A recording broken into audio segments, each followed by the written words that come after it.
Build your dreams, live rich, and leave rich. வணக்கம். கிரிஷ் வழங்கும் live rich and leave rich நிகழ்ச்சிக்கு உங்களை வரவேற்கிறேன். பங்குச்சந்தை இந்த வார்த்தையை கேட்டாலே நிறைய பேருக்கு ஒரு சின்ன பயமும் குழப்பமும் வரும் இல்லையா? ஆனா உண்மையிலே அது அவ்வளோ கஷ்டமான விஷயமா? கண்டிப்பா இல்ல. இன்னைக்கு சில ரொம்ப சிம்பிளான கதைகள் மூலமா இந்த சிக்கலான உலகத்தை ரொம்ப சுலபமா புரிஞ்சுக்க போறோம். வாங்க இந்த பயணத்தை ஒண்ணா ஆரம்பிக்கலாம். சரி, இன்னைக்கு நாம என்னென்ன பார்க்க போறோம்னா, முதல்ல ஒரு மாந்தோப்பு கதை மூலமா பங்குச்சந்தைனா என்னன்னு புரிஞ்சுக்க போறோம். அப்புறம் நமக்கான சரியான முதலீட்டு வாகனத்தை எப்படி தேர்ந்தெடுக்கிறதுன்னு பார்ப்போம். அதுக்கப்புறம் வளர்ச்சி, மதிப்பு முதலீடுன்னு 2 தத்துவங்களை பத்தி தெரிஞ்சுக்குவோம். அடுத்ததா பணத்தை உருவாக்குறதுல மனசோட பங்கு என்னன்னு பார்ப்போம். கடைசியா நம்மளோட மரபுரிமையை எப்படி உருவாக்குறதுன்னு பேசி முடிக்கலாம். இது நம்ம பயணத்துக்கான ஒரு சின்ன ரோட் மேப் மாதிரி தான். ஓகே, முதல் பகுதிக்குள்ள போலாம். பங்குச்சந்தைனா என்ன? இத புரிஞ்சுக்க வாங்க நாம எல்லாரும் ஒரு மாந்தோப்புக்கு போலாம். என்னது மாந்தோப்புக்கா? பங்குச்சந்தைக்கும் அதுக்கும் என்ன சம்பந்தம் யோசிக்கிறீங்களா? வாங்க பார்க்கலாம். இப்போ கற்பனை பண்ணி பாருங்க, நீங்க ஒரு மாந்தோப்புக்கு போறீங்க. அங்க கூடையில விக்கிற மாம்பழத்தை நீங்க வாங்கல, அதுக்கு பதிலா எதிர்காலத்துல நிறைய மாம்பழம் கொடுக்க போற அந்த மாமரத்தையே வாங்குறீங்க. ஸ்டாக் மார்க்கெட்டும் அதே மாதிரி தான்.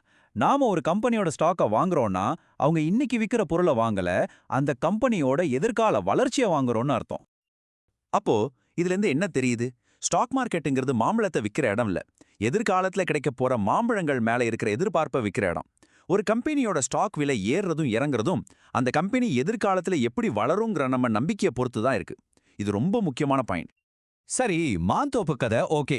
இப்போ இந்த சந்தைக்குள்ள போக நமக்கு ஒரு வண்டி வேணும் இல்லையா? ஒவ்வொருத்தரும் தனக்கு ஏத்த வண்டியை செலக்ட் பண்ணணும். நீங்க எந்த வண்டியில போக போறீங்க? அத பத்தி தான் இப்ப பார்க்க போறோம். இந்த மார்க்கெட்ல 2 டைப் ஆஃப் ஆளுங்க இருக்காங்க. ஒருத்தர் ட்ரேடர், இன்னொருத்தர் இன்வெஸ்டர். ட்ரேடர் என்ன பண்ணுவார்னா, டெய்லி மார்க்கெட் ஏறுதா இறங்குதான்னு பார்த்து சின்ன டைம்ல லாபம் பார்க்க முயற்சிப்பார். ஆனா இதுல பெரும்பாலும் நஷ்டம்தான் வரும். ஆனா ஒரு இன்வெஸ்டர் ரொம்ப பொறுமையா, டிசிப்ளினா லாங் டேர்ம்ல பணத்தை வளர்க்க நினைப்பார். இப்ப சொல்லுங்க, நீங்க இதுல யாரு? வாங்க நம்ம முதல் வண்டியை பார்க்கலாம். அது ஒரு 2 வீலர். அதாவது நாமளே டைரக்டா தனித்தனி ஸ்டாக்ஸ்ல இன்வெஸ்ட் பண்றது. இதுல நீங்க தான் டிரைவர், நீங்க தான் பாஸ். 2 வீலர்ல போற மாதிரி தான் எதுவும். ஃபுல் கண்ட்ரோல் உங்க கையில. எப்போ வாங்கணும், எப்போ விற்கணும்னு நீங்க தான் முடிவு பண்ணுவீங்க. ஆனா ஜாக்கிரதை, ரோட்ல பள்ளம் இருக்கலாம், சரியா ரிசர்ச் பண்ணாம ஓட்டுனா வண்டி சரிக்கிடும். ரிட்டர்ன்ஸ் நல்லா வரலாம், ஆனா ரிஸ்க்கும் அதிகம். இதுக்கு நல்ல ஸ்கில் வேணும், எல்லாருக்கும் இது செட் ஆகாது. 2 வீலர் ஓட்ட தெரியாதவங்க என்ன பண்றது? அவங்களுக்கு தான் அடுத்த ஆப்ஷன் இருக்கு, பஸ். அதாவது மியூச்சுவல் ஃபண்ட்ஸ். இது கொஞ்சம் சேஃபான, எல்லாரும் சேர்ந்து போற ஒரு பயணம். பஸ்ல எப்படி ஒரு டிரைவர் இருப்பாரோ அதே மாதிரி மியூச்சுவல் ஃபண்ட்ல ஒரு எக்ஸ்பர்ட் ஃபண்ட் மேனேஜர் இருப்பாரு. அவரை பார்த்து ஓட்டிட்டு போவாரு. நாம ஜாலியா உட்காந்துட்டு வரலாம். அது மட்டும் இல்ல, பஸ்ல நிறைய பேர் இருக்கிற மாதிரி நம்ம பணம் மத்தவங்க பணத்தோட சேர்ந்து பல கம்பெனிகள்ல முதலீடு செய்யப்படும். இதனால ரிஸ்க் நல்லா பரவிடும். சோ இது ஸ்டார்ட் பண்றதுக்கு ரொம்ப ஈஸியான, பாதுகாப்பான வழி. ஓகே, வண்டியை செலக்ட் பண்ணியாச்சு. இப்போ இந்த முதலீட்டு உலகத்துல 2 முக்கியமான டிரைவிங் ஸ்டைல்ஸ் இருக்கு. அத பத்தி பார்க்கலாம். முதல் ஸ்டைல் growth இன்வெஸ்டிங். இது ஒரு ரேஸ் குதிரை மேல பெட் கட்டுற மாதிரி. எந்த குதிரை வேகமா ஓடி ஜெயிக்கும்னு நினைக்கிறோமோ அதுல பணம் கட்டுவோம் இல்லையா? அதே மாதிரி மார்க்கெட்டை விட வேகமா வளரும்னு எதிர்பார்க்கிற கம்பெனிகள்ல இன்வெஸ்ட் பண்றது தான் இது. இந்த கம்பெனிங்க வர லாபத்தை திரும்பவும் பிசினஸ்லயே போட்டு இன்னும் வேகமா வளர பார்ப்பாங்க. ரெண்டாவது ஸ்டைல் வேல்யூ இன்வெஸ்டிங். இது ஒரு நல்ல பிராண்டட் பொருளை ஆஃபர் விலையில வாங்குற மாதிரி. சில சமயம் மார்க்கெட் சில நல்ல கம்பெனிகளோட உண்மையான மதிப்பை புரிஞ்சுக்காம அதோட ஸ்டாக்ஸை ரொம்ப கம்மி விலைக்கு விற்கும். அப்படிப்பட்ட மறைஞ்சிருக்கிற வைரங்களை தேடி கண்டுபிடிச்சு அதோட உண்மையான மதிப்பு தெரிய வர வரைக்கும் வெயிட் பண்றது தான் வேல்யூ இன்வெஸ்டிங். இப்போ இந்த டேபிள பாருங்க, 2க்கும் உள்ள வித்தியாசம் பளிச்சுன்னு புரியும். சிம்பிளா சொல்லணும்னா, growth இன்வெஸ்டிங் எதிர்கால வளர்ச்சியை நம்புது, வேல்யூ இன்வெஸ்டிங் குறைவான விலையில இருக்கிற கம்பெனிகளை தேடுது. இதுல PE ரேஷியோன்னு ஒன்னு இருக்கு. அது ஒரு ஸ்டாக் விலை அதிகமா இல்ல கம்மியான்னு சொல்ற ஒரு அளவுகோல். growth ஸ்டாக்ஸ்க்கு இது அதிகமா இருக்கும், வேல்யூ ஸ்டாக்ஸ்க்கு கம்மியா இருக்கும். முக்கியமா வேல்யூ இன்வெஸ்டிங்ல மார்ஜின் ஆஃப் சேஃப்டின்னு ஒன்னு இருக்கு.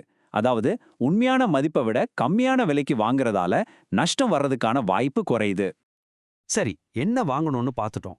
ஆனா அதை விட முக்கியம் எப்படி இன்வெஸ்ட் பண்ணணுங்கிறது. உங்க வெற்றிக்கு காரணம் நீங்க வாங்குற ஸ்டாக் இல்ல, உங்க மனநிலை தான் உங்க மிகப்பெரிய சொத்து. ஸ்டாக் மார்க்கெட் உணர்ச்சி வசப்படுறவங்க கிட்ட இருந்து பணத்தை எடுத்து படிச்சவங்களுக்கு கொடுக்கும். இது ரொம்ப பவர்ஃபுல்லான ஒரு விஷயம். யோசிச்சு பாருங்க, மார்க்கெட் கொஞ்சம் இறங்கினோனும் நிறைய பேர் ஐயோ போச்சுன்னு பயந்து எல்லாத்தையும் வித்துடுவாங்க. ஆனா பொறுமையா விஷயத்தை புரிஞ்சுக்கிட்டு முடிவெடுக்கிறவங்க அந்த நேரத்துல கம்மி விலைக்கு வாங்கி லாபம் பார்ப்பாங்க. சோ விஷயம் மார்க்கெட்டை கணிக்கிறதுல இல்ல, நம்ம எமோஷன்ஸை கண்ட்ரோல் பண்றதுல தான் இருக்கு.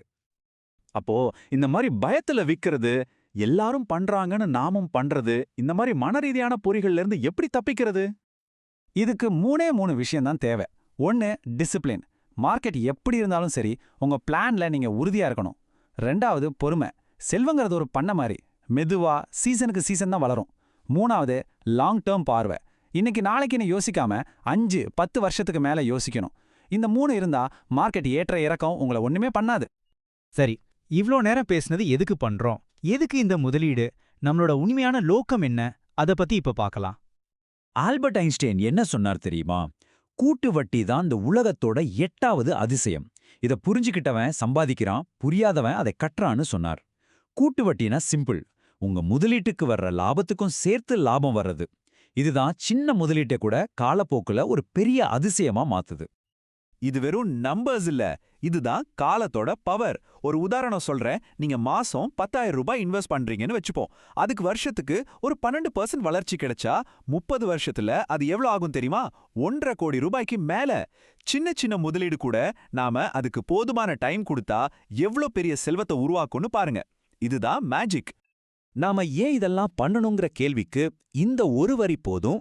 இன்றைய நிதி விழிப்புணர்வு, நாளைய குடும்ப பாதுகாப்பு. நாம இன்னைக்கு எடுக்கிற ஒவ்வொரு நிதி முடிவும் நமக்காக மட்டும் அல்ல, நம்ம குடும்பத்தோட பாதுகாப்புக்காகவும் தான். சரி, இந்த விளக்கத்துல இருந்து நீங்க என்ன கத்துக்கிட்டீங்க? அடுத்ததா ஸ்டாக் மார்க்கெட்ல எந்த டாபிக்க பத்தி நான் இன்னும் சிம்பிளா விளக்கணும்னு நினைக்கிறீங்க? மறக்காம கீழே கமெண்ட் பண்ணுங்க. இந்த தகவல் உங்களுக்கு பிடிச்சிருந்தா ஒரு லைக் போட்டு உங்க ஃப்ரெண்ட்ஸோட ஷேர் பண்ணுங்க. மறக்காம live rich and live rich by Krish சேனலுக்கு சப்ஸ்கிரைப் பண்ணுங்க. நன்றி.